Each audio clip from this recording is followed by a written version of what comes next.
So now that this administration is sunsetting, you would think that when an administration is over, you really know what they prioritize. So with Joe Biden, is he going to really try to run through the tape on infrastructure or, abortion? No. The top priority of this outgoing administration is Ukraine. It's not a joke.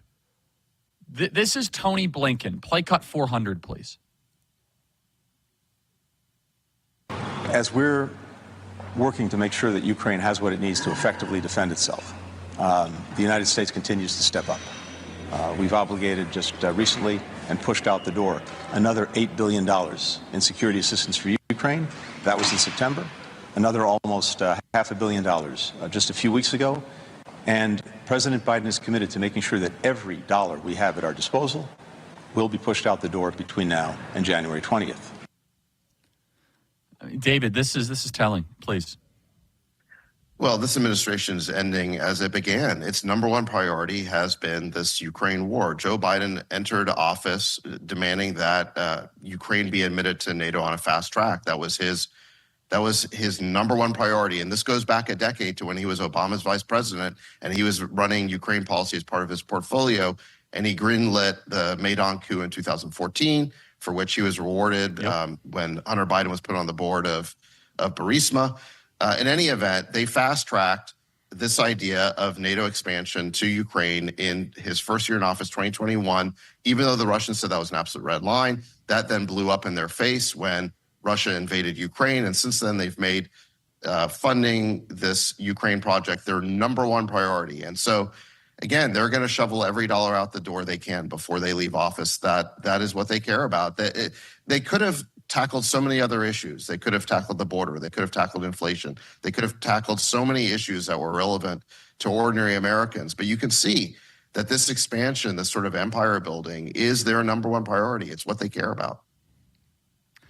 And it's just, why? I know that I asked you this question a lot, David, and we were hanging out.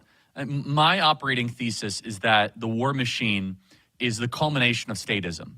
There is no greater expression of the worship of the state than war. It is ultimate authority to take life, give life, destroy things, dominate, monopolize countries, reorganize them as you see fit. It is the closest thing to be playing God on the planet. What is it about that this particular topic that has wide bipartisan agreement that if you're critical, we're going to throw you into jail and call you a traitor? Why the fixation, do you believe?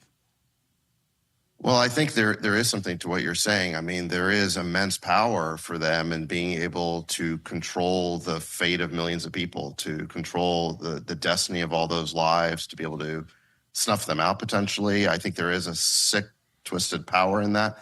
But look, I think there's also an ideology and a policy objective. The bottom line is these people, I guess you can call them globalists, they see no national border to be defended. They see only an imperial border to be expanded. And Ukraine has been the tip of the spear. It is the place they wanted to expand NATO to. NATO is basically the central organization that expands you could say the American empire, American influence. And so they've been fanatically obsessed with that project. Now, look, I'm not against NATO per se, but in this particular case, the Russians made it abundantly clear that that was a red line for their security interests, and they would go to war to prevent it, and indeed they have. And so, hundreds of thousands of people have been killed as a result of that reckless decision. And I think that the biggest blunder that the Biden administration made in this regard is that there was a peace deal on the table. It was called the Istanbul deal. In the first few weeks of the war, it would have ended the war. Ukraine would have kept all of its territory, would not have lost all of its territory. Hundreds of thousands of lives would have been saved. The country would not have been destroyed. And instead of, what it would have required is for Ukraine simply to remain neutral. Okay, it was not saying that Russia had to dominate Ukraine. What Russia wanted was simply for Ukraine to remain neutral, to not be a member of NATO. That would have ended the war, but right when it was getting started, would have saved all those lives, saved all that destruction, and the Biden administration vetoed it. And regardless of what you think of their actions before that, once they rejected the Istanbul deal, they became the co-owner of this war. It wasn't just Vladimir Putin invading Ukraine. It was Joe Biden rejecting the peace deal that was available in March and April of 2022. That was a fateful and critical error.